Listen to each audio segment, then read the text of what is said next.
A 16-year-old in Dodge County is seriously injured after an accidental fire broke out in a Lomira apartment complex. Deputies say the call came in shortly before 9 last night from an apartment building on Park Lane. When crews arrived, they learned that the teen had been using a lighter to melt plastic keys in an attempt to repair it.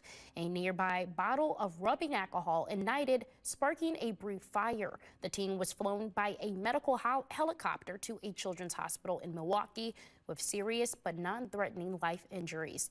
Authorities say the fire was out before firefighters got there and damage inside the unit was minimal. No residents were displaced.